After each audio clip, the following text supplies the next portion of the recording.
Okay, let's dive into this. Have you ever woken up feeling literally just as exhausted as when your head hit the pillow? Like, you're so tired you've actually considered trying to make coffee in your sleep. Trust me, you're definitely not alone. Nearly a third of us aren't getting the restorative rest we desperately need. But here is the really good news. Optimizing your nightly rest doesn't require complex medical interventions. Welcome to this explainer. We're going to unpack how incredibly simple, evidence-based behavioral changes can dramatically transform your sleep quality. We're looking at a comprehensive toolkit that's going to help you finally take back your nights. To do that, we're taking a clear, structured journey today. First, we'll look at the architecture of sleep. Second, the 10-3-2-1-0 rule. Third, the blue light threat. Fourth, optimizing your environment. And finally, reclaiming your bed. Let's kick things off with Section 1, the architecture of sleep. We need to start with our physiological baseline. A lot of us kind of think of sleep as just switching off the brain, right? Like powering down a laptop. But it's actually a highly active, beautifully structured process. Your brain is doing some serious heavy lifting while you're unconscious. See, our sleep naturally moves through specific stages, and two of them are absolutely critical. First up is deep, slow-wave sleep. This is where your body recovers. It's totally crucial for tissue repair, bone and muscle recovery, and keeping your immune system strong. Then we have REM, or rapid eye movement sleep.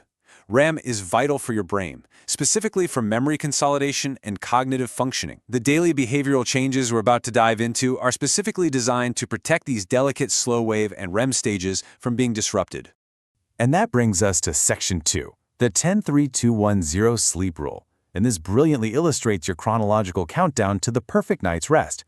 It's a super memorable heuristic that dictates our habits in the hours directly leading up to bedtime, all to protect those vital sleep stages.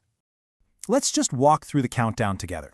It starts a full 10 hours before your head hits the pillow with a strict cutoff for caffeine. Then, 3 hours out, no more food or alcohol. At the 2-hour mark, we officially put away our work.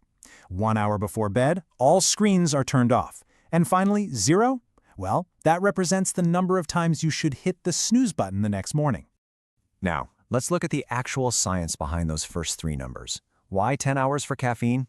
Well, caffeine levels peak about an hour after you drink it, but it takes up to 10 full hours for the chemical to completely clear your system. So if you grab a latte at 4 p.m., it is literally still keeping your brain on alert at midnight.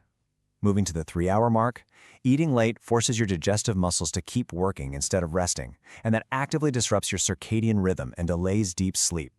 And alcohol? Sure, it might make you feel drowsy at first, but it severely fragments your REM sleep later in the night. Finally, the 2-hour work buffer. Your brain simply needs time for adrenaline and stress to diffuse. You just can't go from intense cognitive problem-solving straight to deep relaxation. You absolutely need a transition phase.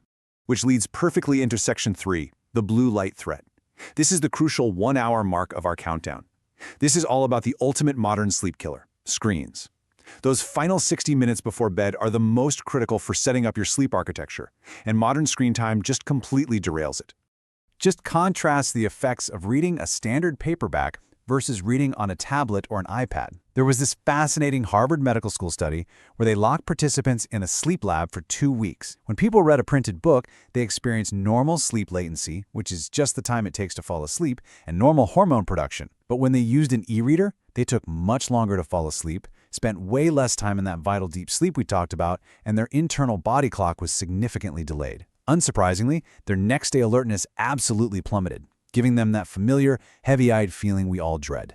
So the crucial point is exactly what this Harvard research highlights. Light-emitting devices produce blue light. And why does that matter? Because our body clocks literally perceive blue light as daylight. It actively suppresses the production of melatonin. That's the sleep-promoting hormone that signals to your body it's time to rest. When you're scrolling on your phone in bed, you're essentially beaming a message directly into your brain saying, "Hey, the sun is up, time to be awake." This is exactly why establishing a consistent, screen-free routine in that final hour is simply non-negotiable for quality sleep. Okay, Section 4, optimizing your sleep environment. Once we've mastered our pre-sleep behaviors, we've got to shift our focus to the physical room we're actually sleeping in. Creating the ultimate physiological environment once the lights finally go out is just as important as your bedtime routine. Let's talk temperature for a second. 65 degrees Fahrenheit, which is about 18.3 degrees Celsius. This is widely considered the ideal sleep temperature. Now, I know it might sound a bit chilly, but there's a profound physiological reason for this. To initiate and maintain sleep, your core body temperature naturally needs to drop. Keeping your bedroom at 65 degrees perfectly aligns with and facilitates this natural cooling process, which prevents you from waking up sweating in the middle of the night. But temperature is only half the battle, right? We also have to consider relative humidity. The ideal zone for your bedroom is between 30 and 50% humidity. If you drop below that, you risk waking up with dry skin, itchy eyes, and a sore throat. But if you go over that 60% threshold, you're creating a breeding ground for allergens. High humidity encourages mold and dust mites, which can trigger asthma and respiratory issues that subtly fragment your sleep all night long, even if you don't fully wake up and realize it. And what about sound? We hear a lot about white noise, but let's pit white noise against its lesser-known cousin, pink noise. White noise is great for masking loud, jarring sounds in a busy environment, but pink noise is different. It naturally reduces the energy in harsh, high frequencies, and because its lower frequencies beautifully match the brain's own slow oscillations during deep sleep, clinical studies actually show pink noise extends your deep, slow-wave sleep by about 18%. Now, what's really interesting here is the sheer difference in effectiveness. When looking at clinical sleep improvement success rates for adults struggling to stay asleep, pink noise experiments improved sleep outcomes 82% of the time. White noise trials? Only 33%. So if your goal isn't just falling asleep, but achieving deeper, more restorative rest, pink noise is for sure the clear winner. All right, Section 5, Reclaiming Your Bed. We've optimized our countdown, we've perfected our environment. Now let's transition to the final element of our toolkit, mastering the psychology of the bed itself. To do this, we borrow a really powerful technique from cognitive behavioral therapy for insomnia, or CBTI. It's called stimulus control. The goal here is simple but totally profound. You must rebuild the mental association between your bed and sleep. For a lot of us, the bed has become a home office, a five-star dining room, or let's be honest, a late-night anxiety chamber.